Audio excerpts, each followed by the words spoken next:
सभी दोस्तों को जय जय श्री राम, जय जय श्री कृष्ण। अपनी विद्वत्ता का दंभ और अभिमान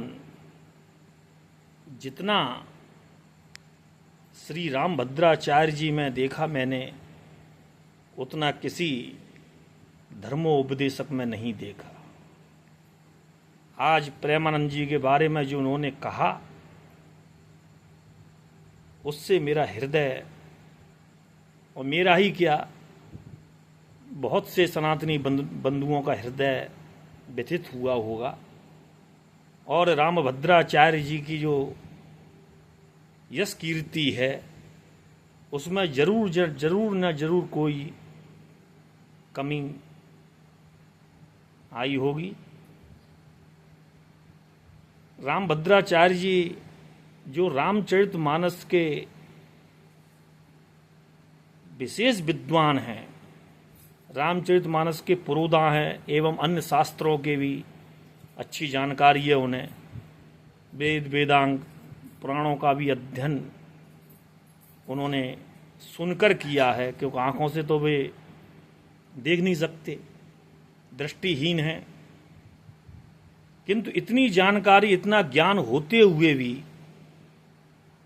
वो इतना नहीं सुन पाए या इतना नहीं समझ पाए कि ज्ञान कितना भी प्रगाढ़ हो, ज्ञान कितना भी श्रेष्ठ हो, लेकिन भक्ति का मुकाबला वो कभी नहीं कर सकता।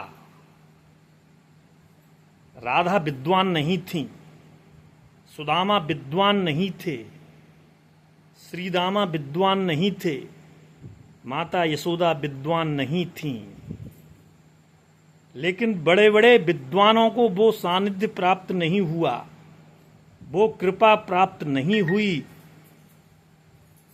जो कृपा श्री राधा रानी को भगवान श्री कृष्ण की प्राप्त हुई।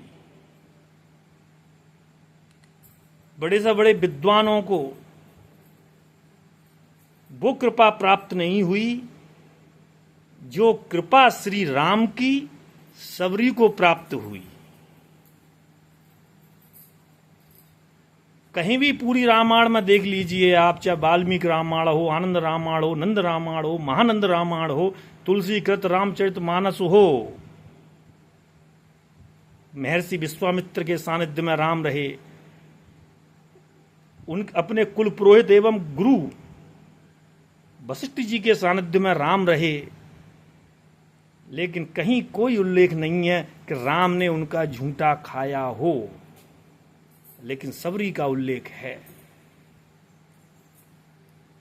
परम आदरणीय रामभद्राचार्य जी, आप विद्वान हैं, ये हम मान सकते हैं, लेकिन विद्वान होते हुए भी आप अपना अभिमान, योग्यता का अभिमान नहीं त्याग सके, जबकि प्रत्येक शास्त्र, प्रत्येक वेद, प्रत्येक पुराण, प्रत्येक वेदांग, उपनिषद, श्रुति, स्मृति, स्मृति वेदों को ही कहती हैं, सब कहती हैं कि मनुष्य को सबसे पहले अपना अभिमान त्यागना चाहिए। जिसने अभिमान त्याग दिया वही सबसे बड़ा भक्त है, वही सबसे बड़ा ज्ञानी है।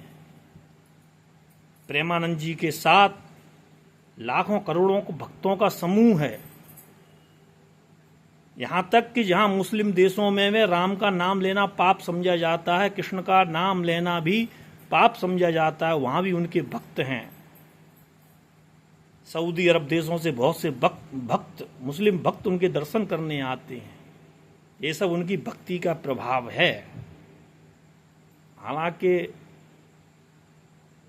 ना तो मैं आपका भक्त हूं और ना ही उन वृंदावन वाले स्वामी जी का भक्त हूं, मैं केवल प्रशंसक हूं। अरे वो अपने धर्म का प्रचार कर रहे हैं, सबके हृदय में श्री कृष्ण और राधा की भक्ति का संचार कर रहे हैं, एक आम जनमानस को भक्ति रूपी रस से, सनातन के आनंद से परिचित करा रहे हैं, तो आपके हृदय में क्या ईर्ष्या हो रही है? प्रभु खरे शब्दों में कहना चाहता हूं, आप विद्वान हैं, एक अच्छी आभा के स्वामी हैं, एक अच्छे व्यक्तित्व के स्वामी हैं रामभद्राचार्य जी, लेकिन गाड़ी चाहे रोल्स रॉयस हो, मर्सिडीज हो, टाटा सूमो हो, सफारी हो, चाहे यूएसबी कहती है 700 हो, लेवेंडर्स हो, लेकिन उसकी दोनों अगर हेडलाइट खराब हैं तो प्रभु किसी काम की नहीं है, कमी आप में भी है। ईश्वर ने आपको शायद इसी बात का ये दंड दिया है कि ये मेरा ज्ञानी भक्त बहुत बड़ा अभिमानी होगा और अन्य सीधे साधे संतों का अपमान करेगा, इसलिए इनकी दोनों हेडलाइट हमेशा से खराब कर दो। जय श्री कृष्णा, जय जय श्री राम। किसी को अगर बुरा लगा हो तो मुझे क्षमा करना। भाई मेरी भावना आहत होती हैं जब कोई विद्वान या कोई संत किसी दूसरे संत की बुराई करता है। जय जय।